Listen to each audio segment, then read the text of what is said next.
All right, get your jackets ready. We are in for a cool down as we get ready to start the work week. Storm Patrol's Jim Sion is tracking a cold front heading towards southwest Florida. Should I say cold or cool front? You know what? Potato. I think tomorrow morning some people are actually going to say, you know what, it's cold, especially. Hey, remember that you are an important part of the Storm Patrol, so anytime you see weather happening in your neighborhood, send us a picture or send us a video. The address, stormpatrol@fox4now.com. Red Sox players gearing up for spring season. Pitchers and catchers arriving at the new Fenway South for their first unofficial workout. 4 in your corners, Gabrielle Saran checked out the new stadium with some fans. And on B. New York native Sheila Golden is a longtime Red Sox fan. Now, the team's first official practice will be on Tuesday morning. The time hasn't been announced yet, but the fans, of course, are certainly welcome. Hey, don't forget, tomorrow you still have a chance to tour the new player development complex at JetBlue Park. It's going to be open from 9 in the morning until noon. Tours of the full park also start tomorrow. They run from 10 until 4. The cost is $5 a ticket. Baseball, not the only sport being highlighted in Southwest Florida. The final round of the Ace Group Classic Golf Tournament wrapping up earlier today at Twin Eagles Golf Course in Naples. Kenny Perry captured his second title on the Champions Tour by dominating the field, winning 5 shots clear of second place holder and defending champion Bernard Langer. Well, tonight, current GOP presidential frontrunner Rick Santorum is clarifying comments that he made about President Obama's, quote, phony theology. Santorum says he wasn't questioning the president's clarity. He says it's Obama's worldview that he takes issue with because it elevates the earth above man. Santorum was also taking issue with the president's health care overhaul, which he says forces insurance companies to pay for prenatal testing. That could result in more abortions. The president voted for a provision that said that children born alive as a result of abortions late in pregnancy who are otherwise viable should be allowed to be killed by the doctor. I think the president has a very bad record on the issue of abortion. Santorum, Mitt Romney, Newt Gingrich, and Ron Paul are just 9 days away from the next primaries. That's going to happen in Michigan and Arizona. Whitney Houston's coming home journey is over. A private family burial is being held earlier today in Westfield, New Jersey. Now, that burial follows Saturday's star-studded invitation-only memorial service. While the weekend's events were private, fans still gathered to commemorate the music idol. Whitney will always be on our hearts. I was actually shocked because I grew up on Whitney, listening to her music. That's all I pretty much listened to at my home. So when I found out that she was dead, it was kind of like a part of me also died along with her. Investigators are still trying to determine Houston's cause of death. They're waiting on toxicology reports, which could take weeks.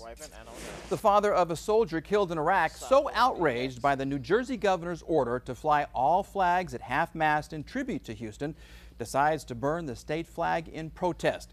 John Burry says the tribute is reserved for those who have given their lives to fight for the country. Maybe it's a little drastic. I know that's a little extreme, but I'm sorry. This is how much it hurts. This is how much of a slap in the face it is to all that have served and given their life. New Jersey Governor Chris Christie stood by his decision, saying Houston was a daughter of New Jersey because of the cultural and monetary contributions she made to her home state.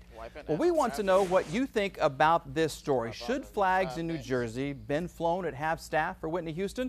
You can let us know by going to fox4now.com and then clicking on the Viewer's Voice tab. If you want, you can also give us a call. The phone number, 239-206-FOX4.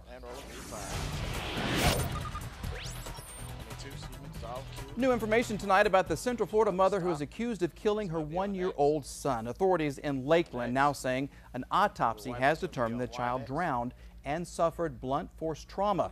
The case is being called a homicide. The boy's 32-year-old mother faces a charge of first-degree murder. The Polk County Sheriff says she suffers from postpartum depression but had not been taking her medicine. At least 3 people are dead after an avalanche near a Washington State ski resort. It happened around noon in the Cascade Mountains northeast of Seattle. Officials say the deaths happened in an out-of-bounds area near the resort. The Northwest Weather and Avalanche Center issued a warning for high avalanche danger for areas above 5,000 feet. Here's a good story for you. Elizabeth Smart is now a new bride. The 24-year-old married her fiancé in Hawaii on Saturday. Smart was just 14 when she was kidnapped at knife point and held captive in Utah for 9 months.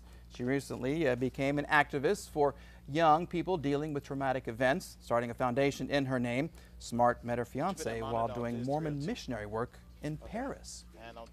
Are you trying to track your tax refund?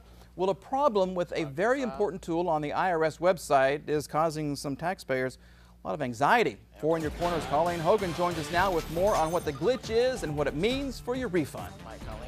Well, if you're looking to track your tax refund status on the IRS website, you're out of luck. Beauty on display in Naples. Coming up at 10:43, 4 in Your Corner is taking you inside the Miss Southwest Florida pageant and telling you who took the crown.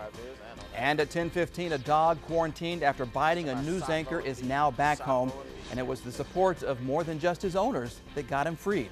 Plus, there was stuff strewn about, plates, broken glasses, plates laying on the floor, a lot of blood. yeah, a restaurant ruckus. 2 women taken out of Cracker Barrel in handcuffs. Find out why it all started because of a baby. Coming up next. Temperatures close to 70 degrees right now in Southwest Florida. Beautiful evening. Big changes happening overnight. I'll tell you how cool it's going to be when you get up first thing Monday morning, right after this break.